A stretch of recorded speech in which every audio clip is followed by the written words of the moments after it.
जय हिंद दोस्तों। तो आज हम बात करेंगे कि जो करंट अफेयर्स का अर्धवार्षिक अंक है उत्कर्ष क्लासेस से, उसकी बात करेंगे।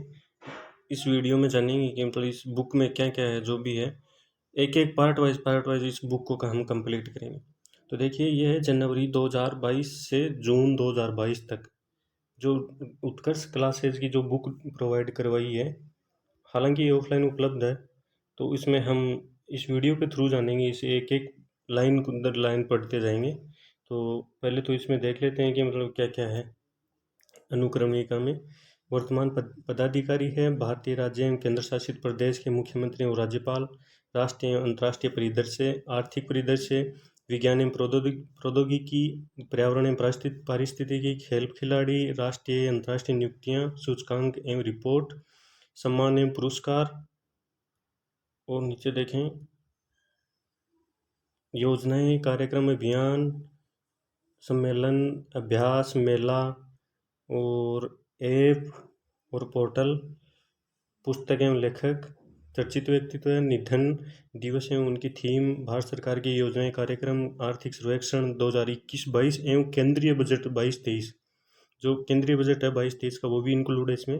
अग्निपथ योजना, कोविड-19 एवं टीकाकरण, विगत परीक्षाओं में पूछे गए करंट अफेयर के क्वेश्चन और 18 जुलाई 2022 को आयोजित क्लास के प्रश्न। जो मैराथन हुई थी उत्कर्ष क्लासेज पर 6 मंथ की, वो क्वेश्चन भी इस बुक में डाले गए हैं। देखिए, माँ तेरे पसीने की हर बूंद को मोती सा चमकाऊंगा, तू सपने बड़े देखना, पूरे करके मैं दिखलाऊंगा। परे नहीं, पूरे करके मैं दिखलाऊंगा। चलिए स्टार्ट करते हैं।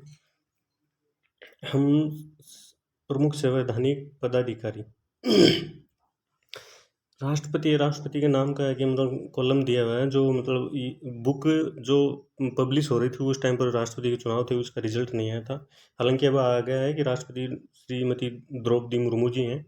तो उपराष्ट्रपति एम वेंकैया नायडू, प्रधानमंत्री नरेंद्र जी मोदी, भारत के मुख्य न्यायाधीश एन वी रमणा, महान्यायवादी के वेणुगोपाल, मुख्य चुनाव आयुक्त राजीव कुमार हैं, नियंत्रण कैग श्री गिरीश चंद्र मुर्मू, सभापति राज्यसभा एम वेंकैया नायडू, उपसभापति हरिवंश नारायण सिंह, लोकसभा अध्यक्ष ओम बिरला, उपाध्यक्ष लोकसभा पी थम्बीदुरई, महासचिव लोकसभा उत्पल कुमार सिंह, महासचिव राज्यसभा पीसी मोदी। और अब इसमें देखते हैं कि मतलब प्रमुख सेना है, उनके सेना प्रमुखों के बारे में। चीफ ऑफ स्टाफ कमेटी अध्यक्ष है जनरल मनोज मुकुंद नरवणे। वायुसेना अध्यक्ष हैं विवेक कुमार चौधरी। नौसेना अध्यक्ष हैं एडमिरल आर हरिकुमार। थल सेना अध्यक्ष हैं लेफ्टिनेंट जनरल मनोज पांडे। महानिदेशक सीमा सुरक्षा बल यानी कि BSF पंकज कुमार सिंह हैं। समुद्री सुरक्षा समन्वयक जी अशोक कुमार। महानिदेशक राष्ट्रीय आपदाएं प्रतिबल अतुल करवाल। महानिदेशक सशस्त्र सीमा बल SL थाउसेन। महानिदेशक केंद्रीय रिजर्व पुलिस बल यानी CRPF कुलदीप सिंह। महानिदेशक केंद्रीय औद्योगिक सुरक्षा बल CISF शीलवर्धन सिंह। अब इसमें बात करेंगे हम जो प्रमुख अन्य पदाधिकारी हैं, जैसे कैबिनेट सचिव हैं राजीव गौबा, विदेश सचिव हैं विनय मोहन पात्रा, गृह सचिव हैं अजय कुमार भल्ला, रक्षा सचिव हैं अजय कुमार, राष्ट्रीय सुरक्षा सलाहकार अजीत डोभाल, मुख्य वैज्ञानिक सलाहकार हैं अजय कुमार सूद, मुख्य आर्थिक सलाहकार हैं डॉक्टर V अनंत नागेश्वरन, भारत के मुख्य सूचना आयुक्त हैं यशवर्धन कुमार सिन्हा, केंद्रीय सतर्कता आयुक्त हैं Suresh M Patel, intelligence bureau के निदेशक हैं Tapan Kumar Deka, research and analysis wing के महानिदेशक हैं सामंत गोयल, अध्यक्ष हैं नीति आयोग के नरेंद्र मोदी, उपाध्यक्ष हैं डॉक्टर सुमन बेरी, अध्यक्ष संघ लोक सेवा आयोग डॉक्टर मनोज सोनी, राष्ट्रीय अध्यक्ष हैं राष्ट्रीय महिला आयोग के हैं रेखा शर्मा, अध्यक्ष राष्ट्रीय बाल संरक्षण आयोग प्रियंका कानूनगो, अध्यक्ष कर्मचारी चयन आयोग किशोर कुमार। और 15वें वित्त आयोग के अध्यक्ष हैं NK सिंह, राष्ट्रीय पिछड़ा वर्ग आयोग भगवान लाल साहनी, राष्ट्रीय अनुसूचित जनजाति आयोग के हैं हर्ष चौहान। राष्ट्रीय अनुसूचित जाति आयोग के हैं प्रोफेसर विजय सांपला। और राष्ट्रीय अल्पसंख्यक आयोग के हैं इकबाल सिंह लालपुरा। आर्थिक सलाहकार परिषद के हैं डॉक्टर विवेक देवरॉय। केंद्रीय प्रत्यक्ष कर बोर्ड सीबीडीटी के हैं नितिन गुप्ता। राष्ट्रीय सुरक्षा परिषद के हैं एन सुब्रमण्यम। राष्ट्रीय मानवाधिकार आयोग आरबीआई अरुण कुमार मिश्रा। गवर्नर हैं रिजर्व बैंक ऑफ इंडिया के शक्तिकांत दास। अध्यक्ष भारतीय दूरसंचार नियामक प्राधिकरण पीडी बघेला। चेयरमैन एवं सीईओ रेलवे बोर्ड के हैं विनय कुमार त्रिपाठी। अध्यक्ष राष्ट्रीय प्रतिभूति विनिमय बोर्ड सेबी के हैं माधवीपुरी बुच। अध्यक्ष केंद्रीय फिल्म प्रमाणन बोर्ड के हैं प्रसून जोशी। केंद्रीय माध्यमिक शिक्षा बोर्ड सीबीएसई के अध्यक्ष हैं निधि छिब्बर। और अध्यक्ष भारतीय अंतरिक्ष अनुसंधान केंद्र मतलब इसरो के हैं एस सोमनाथ। अध्यक्ष रक्षा अनुसंधान एवं विकास संगठन डीआरडीओ के हैं डॉक्टर जी सतीश रेड्डी। नीति आयोग के सीईओ हैं परमेश्वरन अय्यर। और अध्यक्ष हैं नाबार्ड के गोविंद चिंतालू। अब इसमें देखते हैं कि मतलब भारत के राज्य एवं केंद्र शासित प्रदेश के मुख्यमंत्री और राज्यपाल दिए हुए हैं। और इसके नीचे ये दे रखा है कि राष्ट्रीय एवं अंतर्राष्ट्रीय परिदृश्य। हम इससे स्टार्ट करते हैं। जनवरी 2022 को थोड़ा जूम कर देते हैं, इसको थोड़ा सही दिखे। जनवरी 2022 को प्रधानमंत्री नरेंद्र मोदी द्वारा मेरठ उत्तर प्रदेश में मेजर ध्यानचंद खेल विश्वविद्यालय की आधारशिला रखी। यह विश्वविद्यालय मेरठ के सरदना कस्बे में सलावा और केली गांव में स्थापित किया जा रहा है। इसके निर्माण पर लगभग 700 करोड़ रुपए का खर्च आने का अनुमान है। खेल विश्वविद्यालय में सिंथेटिक हॉकी मैदान, फुटबॉल मैदान, बास्केटबॉल, वॉलीबॉल, हैंडबॉल, कबड्डी मैदान, लॉन टेनिस कोर्ट, जिम्नास्टिक के लिए 2 हॉल, दौड़ के लिए सिंथेटिक स्टेडियम, स्विमिंग पूल तथा साइकिलिंग ट्रैक सहित खेलों के आधुनिक बुनियादी ढांचे की व्यवस्था होगी। मतलब इसमें ये व्यवस्था होगी जो खेल विश्वविद्यालय बन रहा है। विश्वविद्यालय में निशानेबाजी, स्क्वॉश, भारोत्तोलन, तीरंदाजी सहित कई अन्य खेल की सुविधाएं भी होगी। विश्वविद्यालय में 540 महिलाएं और 540 पुरुष खिलाड़ियों को प्रशिक्षण दिया जा सकेगा। अगला है भारत का पहला एलपीजी युक्त और धुआं मुक्त राज्य। केंद्र सरकार की उज्ज्वला और प्रदेश सरकार की गृहिणी सुविधा योजना की बदौलत हिमाचल प्रदेश द्वारा भारत का पहला एलपीजी युक्त और धुआं मुक्त राज्य बन गया है। ईंधन के लिए लकड़ी पर निर्भरता कम करने और चूल्हे के धुएं से होने वाली गंभीर बीमारियों से महिलाओं को निजात दिलाने के लिए केंद्र ने उज्ज्वला योजना शुरू की थी। उज्ज्वला योजना की तर्ज पर ही हिमाचल प्रदेश सरकार ने मुख्यमंत्री गृहिणी सुविधा योजना की शुरुआत 26 मई 2018 को की थी। केंद्र सरकार की ओर से उज्ज्वला योजना के तहत 21.81 करोड़ रुपए की लागत से प्रदेश में 1.36 लाख निःशुल्क घरेलू रसोई कनेक्शन दिए गए थे उज्ज्वला योजना के तहत। वहीं हिमाचल प्रदेश की गृहिणी सुविधा योजना के तहत करीब 120 करोड़ रुपए खर्च कर 3.23 लाख गृहिणियों को मुफ्त गैस सिलेंडर उपलब्ध कराए गए थे। आगे देखते हैं। पहला पेपरलेस उच्च न्यायालय मतलब पहली पेपरलेस उच्च न्यायालय 1 जनवरी 2022 को केरल उच्च न्यायालय भारत का पहला कागज रहित मतलब पेपरलेस मतलब कागज रहित जिसमें कागज का यूज ना हो, डिजिटली कागज रहित कोर्ट बन गया है, जिसका उद्घाटन सुप्रीम कोर्ट के जस्टिस डीवाई चंद्रचूड़ ने किया है। केरल हाईकोर्ट ने ई फाइलिंग, पेपरलेस कोर्ट और ई ऑफिस की सुविधाओं के साथ वर्चुअल ऑफिस परियोजना शुरू की है। यानी अब high court case filing electronic mode से होगी। ई फाइलिंग और कागज रहित अदालतें न्याय के विकेंद्रीकरण की दिशा में एक महत्वपूर्ण कदम है।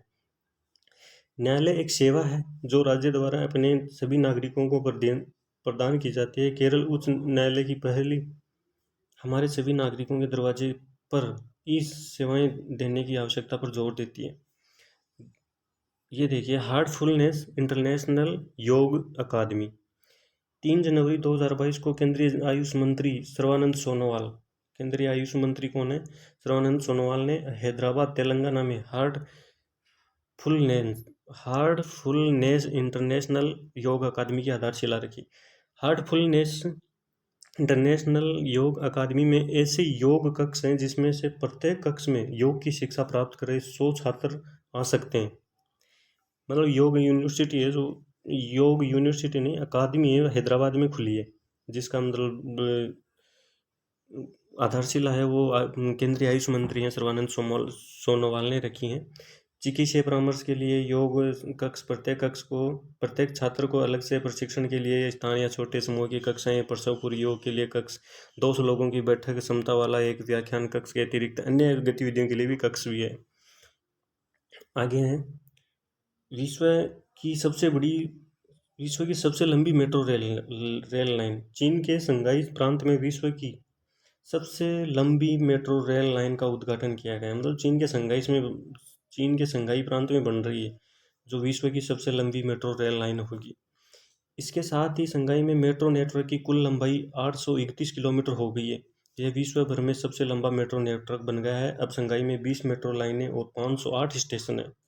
शंघाई चीन की यांगतीजी नदी के दक्षिणी मुहाने पर स्थित है। ये भी पूछ सकता है कि शंघाई कौन सी नदी के किनारे है, तो यांगची नदी के दक्षिणी मुहाने पर है। यह शहर चीन में सबसे अधिक आबादी वाला शहरी क्षेत्र होने के साथ साथ विश्व में भी सबसे अधिक आबादी वाला शहर है। मतलब सबसे आबादी वाला शहर भी है। आगे देखिए ODF प्लस खुले में शौच मुक्त। स्वच्छ भारत मिशन ग्रामीण चरण सेकंड के तहत 31 दिसंबर 2021 तक सबसे अधिक ODF प्लस गाँवों की सूची में तेलंगाना राज्य भारत के पहले स्थान पर है। मतलब ODF प्लस की सूची की गाँवों की जो लिस्ट जारी की थी उसमें तेलंगाना फर्स्ट पर है इंडिया में। तेलंगाना राज्य के 14,200 गाँवों में से 13,737 गाँव ODF प्लस सूची में हैं, जो कि 96.74% हैं। इसके बाद तमिलनाडु में 4,432 गाँव, मतलब और कर्नाटक में हैं 1,511 गाँव। राज्य सरकार ने गाँवों में समग्र विकास को सुनिश्चित करने के लिए एक नया तेलंगाना पंचायत राज्य अधिनियम बनाया है। कल्याणकारी कार्यक्रमों के सुचारू क्रियान्वयन, कड़ी निगरानी, डिजिटल रिपोर्टिंग और गाँवों में सुशासन की व्यापकता सुनिश्चित करने के लिए प्रत्येक पंचायत में एक सचिव को तैनात किया जाएगा। आगे देखते हैं त्रिकोमाली तेल टैंक फार्म। श्रीलंका के मंत्रिमंडल ने 4 जनवरी 2022 को भारत के साथ त्रिकोमाली तेल टैंक फार्म को संयुक्त रूप से विकसित करने की मंजूरी प्रदान की। तेल टैंक फार्म द्वितीय विश्व युद्ध के दौरान ईंधन भरने वाले स्टेशन के रूप में अंग्रेजों द्वारा बनाया गया था। यह त्रिकोमाली के गहरे पानी में स्थित प्राकृतिक बंदरगाह के करीब चाइना बे में स्थित है। इस संयुक्त विकास के प्रस्ताव की परिकल्पना 35 वर्ष पूर्व भारत की एवं श्रीलंका समझौते 1987 के समझौते से हुई थी। इसमें 99 भंडारण टैंक शामिल हैं, जिनमें से प्रत्येक में 12,000 किलो लीटर की क्षमता है, जो लोअर टैंक फार्म और अपर टैंक फार्म के रूप में फैले हुए हैं। वर्ष 2003 में इंडियन ऑयल कॉरपोरेशन ने इस तेल फार्म पर काम करने के लिए अपनी श्रीलंकाई सहायक कंपनी लंका IOC की स्थापना की थी। IOC के पास 15 टैंक है फिलहाल। आगे देखते हैं अंतर्राष्ट्रीय सौर गठबंधन ISA 5 जनवरी 2022 को एंटीगुआ और बारमूडा अंतर्राष्ट्रीय सौर गठबंधन में शामिल होने वाला 102वां देश बन गया। अंतर्राष्ट्रीय सौर गठबंधन में 102वां देश कौन सा बना है? एंटीगुआ और बारमूडा। भारतीय उच्चायुक्त डॉक्टर KJ श्रीनिवास की मौजूदगी में एंटीगुआ और बारमूडा अंतर्राष्ट्रीय सौर गठबंधन में शामिल हुए। पिछले वर्ष संयुक्त राज्य अमेरिका 101वें देश के रूप में अंतर्राष्ट्रीय सौर गठबंधन में शामिल हुआ। तो ये भी पूछा जा सकता है कि 101वां देश कौन सा बना था और 102वां कौन सा था। अंतर्राष्ट्रीय सौर गठबंधन एक भारतीय पहल है जिसे भारत के प्रधानमंत्री और फ्रांस के राष्ट्रपति द्वारा 30 नवंबर 2015 को पेरिस, फ्रांस में COP21 में 121 सौर संसाधन समृद्ध राष्ट्रों के साथ शुरू किया गया था। मतलब COP21 का आयोजन कहाँ पर हुआ था? फ्रांस, पेरिस में। उसमें ये समझौता हुआ था, उसके तहत ISA की स्थापना हुई थी। अंतर्राष्ट्रीय सौर गठबंधन संधि आधारित एक अंतर सरकारी संगठन है। प्राथमिक कार्य और वित्त पोषण एवं प्रौद्योगिकी लागत को कम करके और सौर विकास को उत्प्रेरित करना है। अंतर्राष्ट्रीय सौर गठबंधन की संधि आधारित ये हो गया। अंतर्राष्ट्रीय सौर गठबंधन one sun one world one grid को लागू करने हेतु नोडल एजेंसी है। इसका उद्देश्य एक विशिष्ट क्षेत्र में उत्पन्न और ऊर्जा को किसी दूसरे क्षेत्र की बिजली की मांग को पूरा करने के लिए स्थानांतरित करना है। इसका मुख्यालय भारत में स्थित है और अंतरिम सचिवालय गुरुग्राम में स्थापित किया जा रहा है।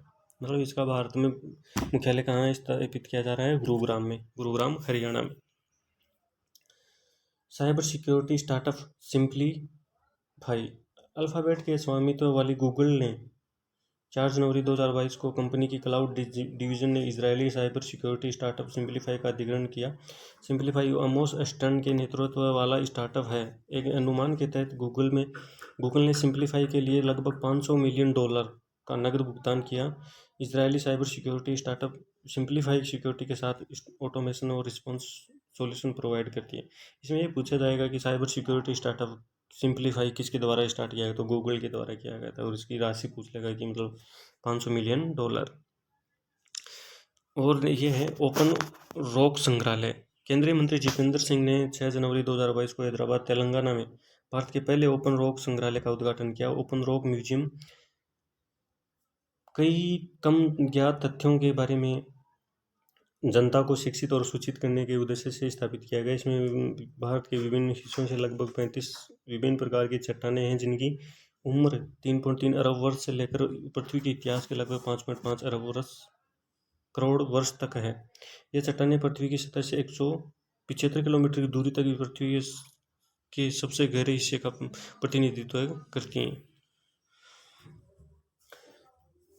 Koppal toy bluster. कर्नाटक में 400 एकड़ की जमीन पर निर्मित केपल टॉय क्लस्टर भारत का पहला खिलौना निर्माण क्लस्टर है। इस खिलौना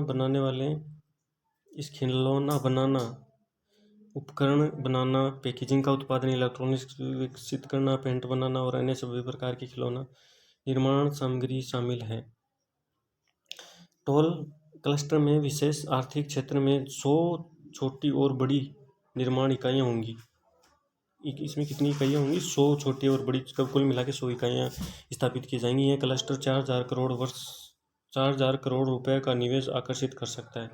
महिलाओं की भागीदारी सहित इसमें 25,000 प्रत्यक्ष और 1 लाख अप्रत्यक्ष रोजगार सृजित होने की उम्मीद है। फरवरी 2021 में भारत सरकार ने 2300 करोड़ रुपए की लागत से 8 खिलौना निर्माण समूहों को मंजूरी दी थी। इनमें से 3 मध्य प्रदेश में, एक उत्तर प्रदेश में और कर्नाटक में और एक तमिलनाडु में और 2 राजस्थान में स्थापित किए जाएंगे। क्या? जो खिलौना बनाने वाले कारखाने हैं ना, वो gas crater gateway to hell, नरक का द्वार। तुर्कमेनिस्तान में पिछले 50 वर्ष से जल रहे दरवाजों और गैस क्रेटर या नर्क के द्वार को बंद करने का आदेश दिया है।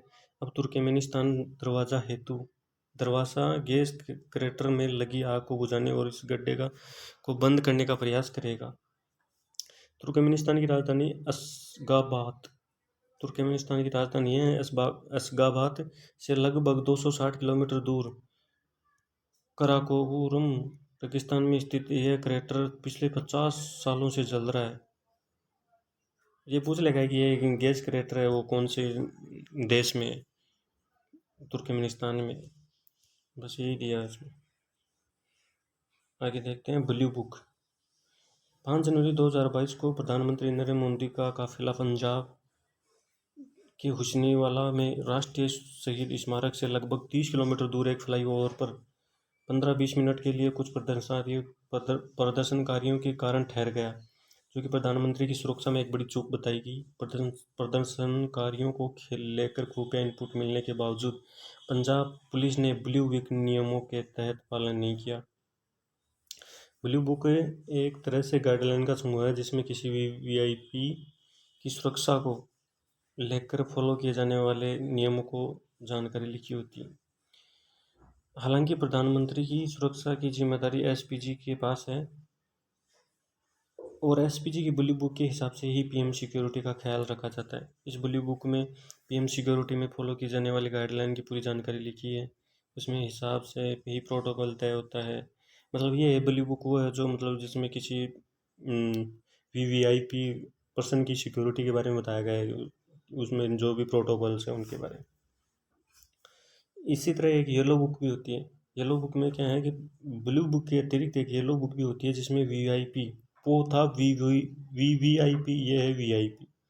मतलब blue book yellow book, blue book से येलो बुक थोड़ी निचले लेवल पर है।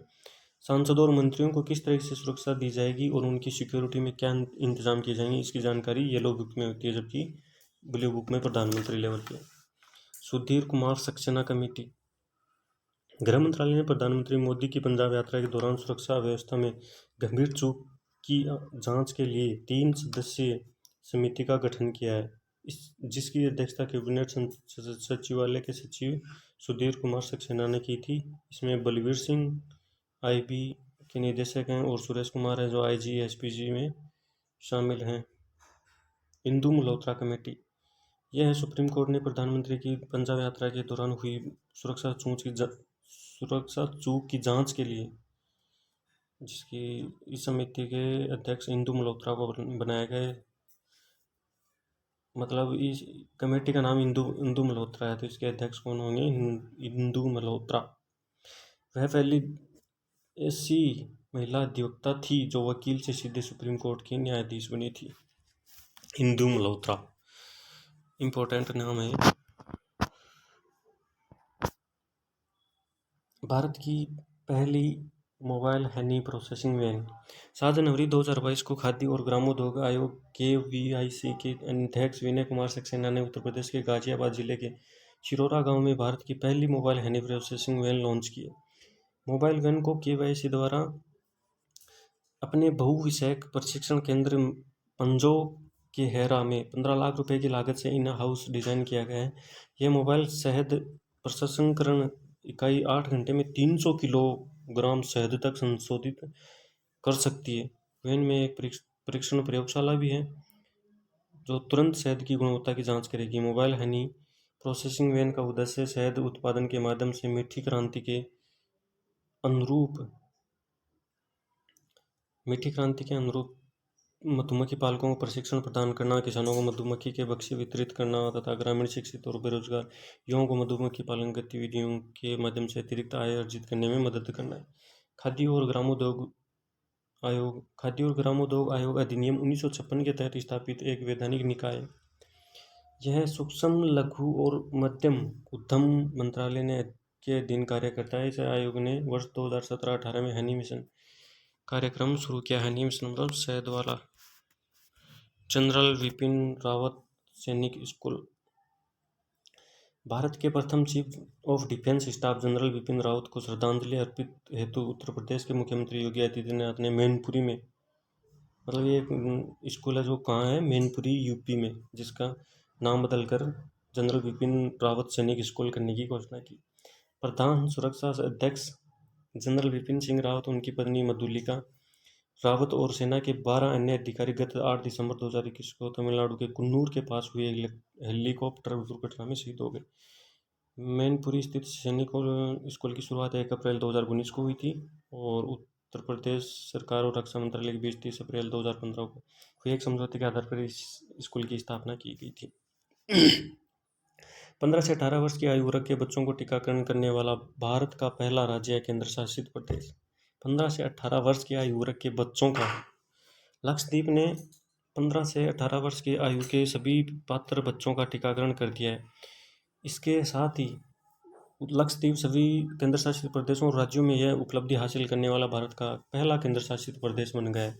मतलब राज्यों में भी और केंद्र शासित प्रदेश में भी सर्वप्रथम को किसने किया? ये लक्षद्वीप ने। 3 जनवरी 2022 से 15 से 18 वर्ष आयु वर्ग के बच्चों का टीकाकरण शुरू हुआ था। लक्षद्वीप ने लगभग सभी बच्चों के टीकाकरण का यह कार्य 1 सप्ताह के भीतर हासिल किया है। इसमें पहले लक्षद्वीप ने अन्य समूहों से जैसे स्वास्थ्य कर्मियों, अग्रिम पंक्ति के कार्यकर्ताओं और 18 से अधिक आयु वर्ग में भी 100% टीकाकरण करने का लक्ष्य हासिल कर लिया है। चेन्नई अंतर्राष्ट्रीय हवाई अड्डा।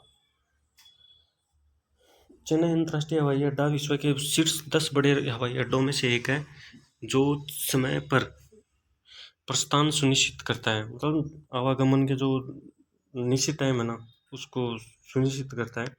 यात्रा, वित्त, एरोस्पेस और विमानन उद्योगों के लिए विमानन डेटा की पेशकश करने में विशेषज्ञता रखने वाले संगठन सीरियम द्वारा की गई समीक्षा में हवाई अड्डे को वर्ष 2021 के लिए समय पर प्रदर्शन ऑन टाइम परफॉर्मेंस हेतु चेन्नई अंतर्राष्ट्रीय हवाई अड्डे को 8वां स्थान दिया गया।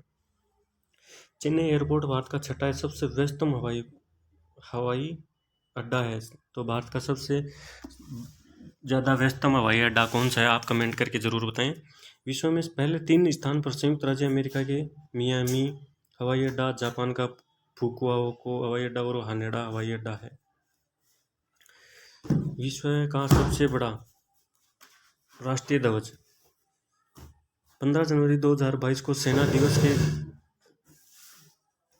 अवसर पर जैसलमेर राजस्थान के भारत पाकिस्तान सीमा पर लोंगेवाला में खादी के कपड़े से बना विश्व का सबसे बड़ा राष्ट्रीय ध्वज प्रदर्शित किया गया। मतलब विश्व का सबसे बड़ा राष्ट्रीय ध्वज कहाँ पर प्रदर्शित किया गया है? भारत पाकिस्तान सीमा पर, मतलब राजस्थान के जैसलमेर में। लोंगेवाला भारत और पाकिस्तान के बीच 1971 की ऐतिहासिक लड़ाई का स्थल केंद्र है। 2 अक्टूबर 2021 को लद्दाख में इस राष्ट्रीय ध्वज के अनावरण के बाद से यह इस ध्वज का 5वां सार्वजनिक प्रदर्शन है। यह स्मारकीय राष्ट्रीय ध्वज 2025 फीट लंबा और 150 फीट चौड़ा है, इसका वजन लगभग 1400 किलोग्राम है, जिसे 70 खादी कारीगरों ने 49 दिनों में तैयार किया था। अब देखते हैं इंडोनेशिया की नई राजधानी। इंडोनेशिया की संसद ने अपनी राजधानी को जकार्ता से जंगल युक्त बोर्नियो द्वीप में 2000 किलोमीटर दूर एक साइट पर स्थानांतरित करने की मंजूरी दे दी है, जिसे नूसंतारा नाम दिया गया है। मतलब इंडोनेशिया की अब नई राजधानी होगी नूसंतारा। नई राजधानी नूसंतारा बोर्नियो के इंडोनेशियाई हिस्से पर पूर्वी कालिमंतान प्रांत में लगभग 56,180 हेक्टेयर क्षेत्र को कवर करेगी, जिसकी सीमाएं मलेशिया और ब्रुनेई के साथ मिलती हैं। इस कदम को पहली बार अप्रैल 2019 में राष्ट्रपति जोको विडोडो, तो ये पूछ सकता है कि मतलब किस राष्ट्रपति के कार्यकाल में ये घोषित हुई। इस कदम को पहली बार अप्रैल 2019 में राष्ट्रपति जोको विडोडो ने समुद्र के बढ़ते स्तर और घनी आबादी वाले जावा द्वीप पर सर्वाधिक भीड़ का हवाला देते हुए उठाया था। विशेषज्ञों का अनुमान है कि वर्ष 2050 तक शहर का 1/3 हिस्सा पानी के नीचे समा सकता है। इसीलिए मतलब ये राजधानी स्थानांतरित की गई। कौन सी है? नूसंतारा बना दी गई।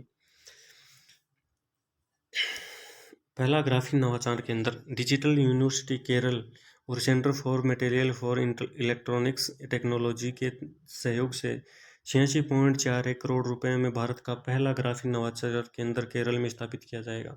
यह भारत का पहला graphene research and development incubator होगा। इस केंद्र को बतौर औद्योगिक भागीदार टाटा स्टील लिमिटेड के होने की उम्मीद है।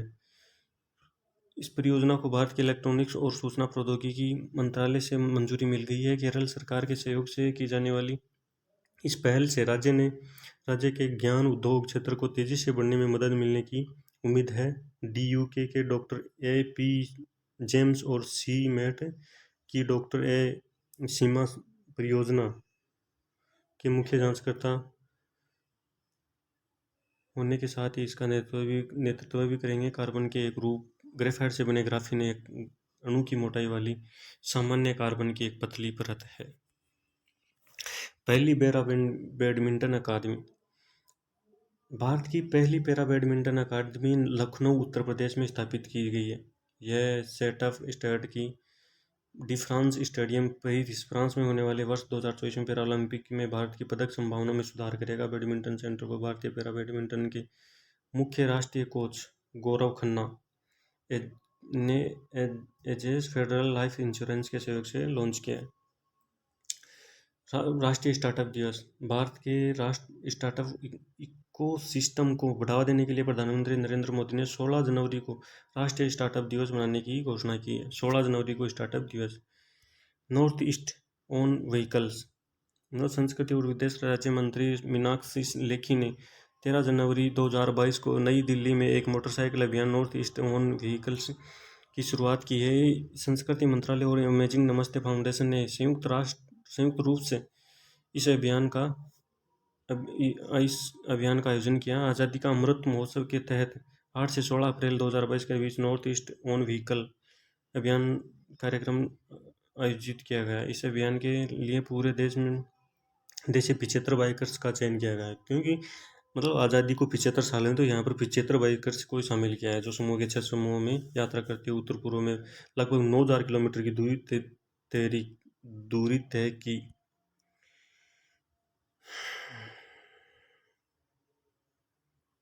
भारत का पहला नैपकिन मुक्त गांव। केरल के राज्यपाल आरिफ मोहम्मद खान ने, केरल के राज्यपाल कौन है? आरिफ मोहम्मद खान ने 13 जनवरी 2022 को एर्नाकुलम जिले के एक छोटे से गांव कुलबंगी का भारत का पहला नैपकिन मुक्त गांव घोषित किया है।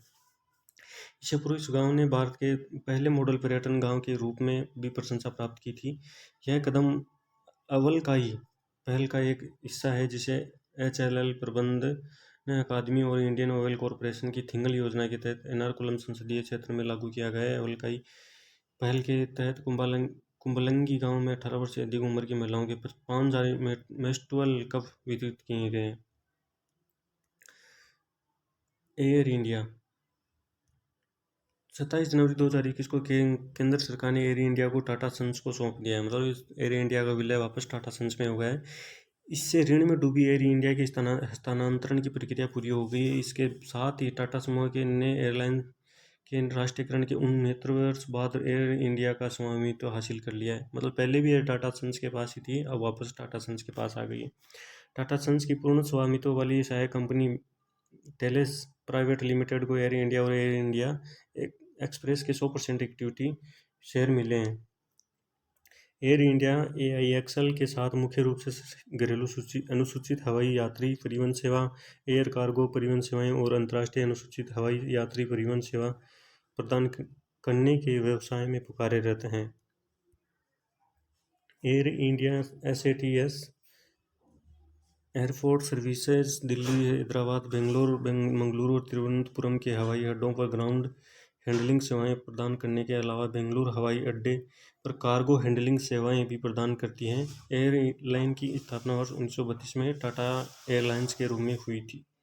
वर्ष 1914 में द्वितीय विश्व युद्ध के बाद टाटा एयरलाइंस को एक सार्वजनिक कंपनी में बदल दिया गया और नाम बदलकर एयर इंडिया लिमिटेड कर दिया गया। संघीय कॉर्पोरेट टैक्स, राष्ट्रीय युवा महोत्सव। ये देखिए इसमें कि कुल कितने पेज हैं। ये है मतलब इसमें ये दे रखा है कि दक्षिण कोरिया क्या क्या दे रखा है, आप देख लीजिए।